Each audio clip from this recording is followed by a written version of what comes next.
बिस्मिल्लाहिर्रहमानिर्रहीम। Dear student, अस्सलाम वालेकुम। वीडियो को लास्ट तक एंड तक लाजमी देखिएगा ताकि कोई पॉइंट मिस ना हो जाए आपका। ठीक है। रोल ऑफ हमारा जो है चैप्टर नंबर 2 क्लास मैट्रिक हम पढ़ रहे थे होम्योस्टेसिस लेसन का ही हमारा टॉपिक है role of kidney in osmoregulation. Osmoregulation हम पहले भी पढ़ चुके हैं। सॉल्ट और वाटर की मेंटेनेंस, बैलेंस करना उसे। ठीक है। और कहाँ हो रहा है? किडनी में। तो आपको मालूम है कि किडनी में सॉल्ट और वाटर दोनों ही होते हैं। यहाँ पर आप देखें तो किडनी जो है, किडनी के अंदर हमारे पास क्या है कि बहुत सारी मतलब सॉल्ट और वाटर है, वो किस तरीके से मेंटेन हो रहा है। तो हमारे पास किडनी में ब्लड प्लाज्मा है, तो हमारे ब्लड प्लाज्मा में ब्लड है तो उसमें प्लाज्मा भी है और वाटर की कंसंट्रेशन प्लाज्मा से ज़्यादा है। तो यहाँ पर आप अगर देखें तो आप जो है वाटर इनटेक कर रहे हैं, तो उसके बारे में यहाँ पर बता रहे हैं इनटेक ऑफ वाटर और स्वेटिंग बाय लॉस। तो हम दो तरह से ऑस्मो रेगुलेशन करते हैं। यहाँ पर एक चीज़ ये भी बता रहे हैं कि किस तरीके से वाटर की कंसंट्रेशन ज़्यादा होगी और कम होगी by the help of map. आप इसको देखें, यहाँ पे क्या लिखा हुआ है कि इनटेक ऑफ वाटर। ठीक है, आपने वाटर लिया तो water potential blood increase, blood में वाटर की कंसंट्रेशन इंक्रीज हो गई। प्यूरिटी ग्लैंड करते हैं हार्मोन्स रिलीज, लेकिन वो यहाँ पर जब वाटर आप पी रहे हैं तो वो लेस रिलीज़ करेंगे। ठीक है। तो प्यूरिटी ग्लैंड जो है आपके यहाँ पर पीछे की साइड पर मौजूद होते हैं। जो ये आपको ब्रेन का स्ट्रक्चर नज़र आ रहा है, यहाँ एरो भी नज़र आ रहा है। ठीक है ना। तो ये जैसे ही आपने वाटर पिया है, आपका ब्रेन जो है एक्टिव हो गया और पिट्यूटरी ग्लैंड भी एक्टिव हो गया। और साथ में क्या हुआ, वाटर जो है सारा जब किडनी के ज़रिए फिल्ट्रेट होता हुआ कलेक्टिंग डक्ट तक पहुंचता है। कलेक्टिंग डक्ट आपने देखी थी, जो हमारे वो क्या कहते हैं आता है स्ट्रक्चर ऑफ नेफ्रॉन। ठीक है। उसमें हमारे पास जो था वुमेन कैप्सूल था, उसके साथ जो और पूरा स्ट्रक्चर था लूप ऑफ हैनिल, वहाँ पर ही कलेक्टिंग डक्ट भी मौजूद थी। कलेक्टिंग डक्ट क्या करती है? Nephron absorb less water into cell और कैपिलरीज। अब क्या हुआ, जब आपने वाटर पिया तो ब्लड में वाटर लेवल इंक्रीज़ हो गया और जो है आपका यूरिन भी वो मतलब मोर आएगा, ज़्यादा आएगा। लेकिन जो है ये जो कलेक्टिंग डक्ट है, लिखा हुआ है collecting duct of nephron absorb water less water into cell और कैपिलरीज में वाटर की कंसंट्रेशन जो है वहाँ पर कम हो रही है। लेकिन क्या हो रहा है, यूरिन जो है डाइल्यूट प्रोड्यूस हो रहा है। यहाँ पे क्या कह रहे हैं कि high quantity renin produce in high quantity और डाइल्यूट यूरिन प्रोड्यूस। जब आपने वाटर पिया तो डाइल्यूट यूरिन प्रोड्यूस होगा। कैसे? क्योंकि आपने पानी पिया और वाटर लेवल वहाँ पर ब्लड में इंक्रीज़ हो गया है, तो यूरिन के अंदर सॉल्ट की कंसंट्रेशन कम है, तो इस वजह से वो डाइल्यूट हो गया। अब water potential of blood return to normal, तो वाटर जो है आपका वो नॉर्मल की तरफ जाएगा। यूरिन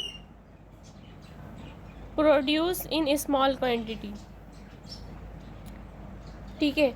अब यहाँ पे दूसरी साइड पे क्या है, अगर आपको स्वेटिंग हो रही है तो आपकी बॉडी से वाटर लॉस हो रहा है। तो वाटर पोटेंशियल क्या था? वाटर पोटेंशियल था लॉस ऑफ वाटर।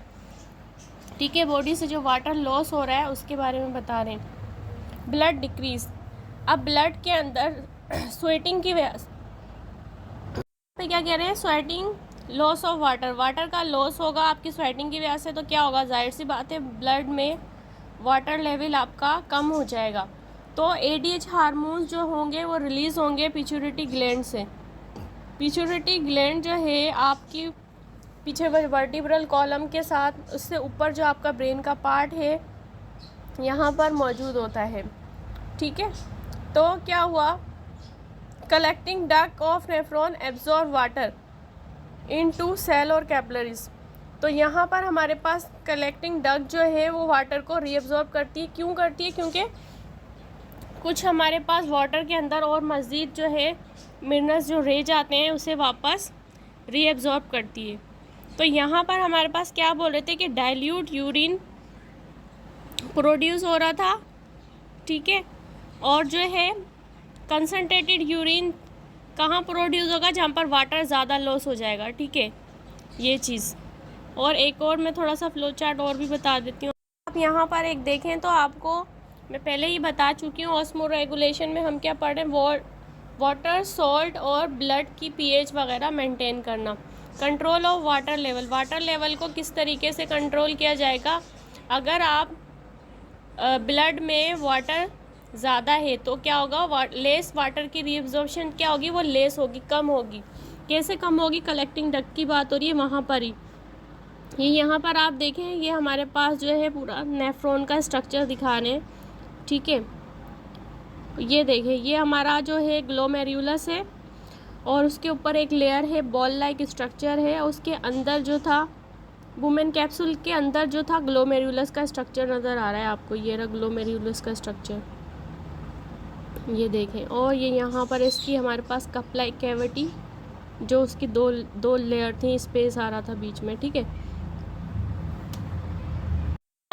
आगे ये है कि हमारे पास ब्लड कंटेन लेस वाटर, अगर आपके ब्लड में वाटर की कमी है तो क्या होगा, कमी है तो जाहिर सी बात है यूरिन भी कम पास होगा, और लेकिन वाटर की रीअब्जॉर्प्शन फिर ज़्यादा बढ़ जाएगी, किडनी वाटर को ज़्यादा रीअब्जॉर्ब करेगी क्योंकि वाटर की कमी है आपकी बॉडी में।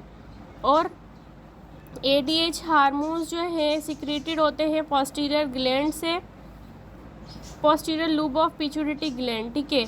और ये क्या करते हैं, रीअब्जॉर्प्शन करते हैं वाटर की in distal portion of nephron, distal convoluted tube पड़ी थी आपने वहाँ पर। और अगर ऐसा होता है कि बॉडी में डिहाइड्रेशन हो जाती है तो फिर क्या होगा, उसके नतीजे में सिक्रीशन होगी। जब बॉडी में ज़्यादा वाटर लॉस हो जाता है पसीने के ज़रिए तो सिक्रीशन होती है ADH हार्मोन्स की, पिट्यूटरी ग्लैंड से होते हैं, तो वाटर की रीअब्जॉर्प्शन बहुत ज़्यादा होती है और ब्लड आपका डाइल्यूट हो जाता है और ADH सिक्रीशन इनहिबिटेड हो जाती है, more water excrete in urine, तो यूरिन के ज़रिए ज़्यादा वाटर एक्सक्रीट हो। यहाँ पर एक चीज़ और ये भी है कि रोल ऑफ एल्डोस्टेरोन हार्मोन्स, ये कहाँ पर होंगे, किडनी के ऊपर ही, जो हमारी कॉर्टेक्स जो लेयर थी, हमने पढ़ा था किडनी के ऊपर ही लेयर है कॉर्टेक्स, तो वहाँ से एल्डोस्टेरोन हार्मोन्स प्रोड्यूस हो रहे हैं जो एक्टिवेट करते हैं सोडियम पोटाशियम वगैरह सोल्ट्स वगैरह को, और उसको पंप करवाते हैं, pump back to blood from filtration के लिए ब्लड को पंप करवाते हैं। जिस कलेक्टिंग डक्ट का जिक्र हो रहा था वो ये कलेक्टिंग डक्ट है जो यहाँ पर क्या कर रही थी, मैंने आपको बताया था ना कि यहाँ पर जो है वाटर मौजूद होगा और वो वापस यहाँ पर रीअब्जॉर्प्शन करवाएगी, ये वापस लूप ऑफ हैनिल में जाएगा वाटर कलेक्ट होके, ठीक है। क्यों, इसमें यहाँ पर भी कुछ थोड़े बहुत मिनरल्स होंगे तो वो वापस रीअब्जॉर्प्शन हो जाएगी यहाँ से। फाइनली क्या हो रहा था, आपके पास ये जो किडनी नज़र आ रही है, किडनी हमने अभी कलेक्टिंग डक्ट देखा, तो कलेक्टिंग डक्ट से जो है वो किडनी जो है, किडनी के अंदर इस पॉइंट पर आ जाएगा सारा आपका यूरिन, फिर यहाँ से ये आपका यूरेटर, ये जाके यूरेटर की ट्यूब है जो जाके किसके साथ, ब्लैडर के साथ अटैच हो जाएगी। तो ये था आपका टॉपिक। Thanks for watching.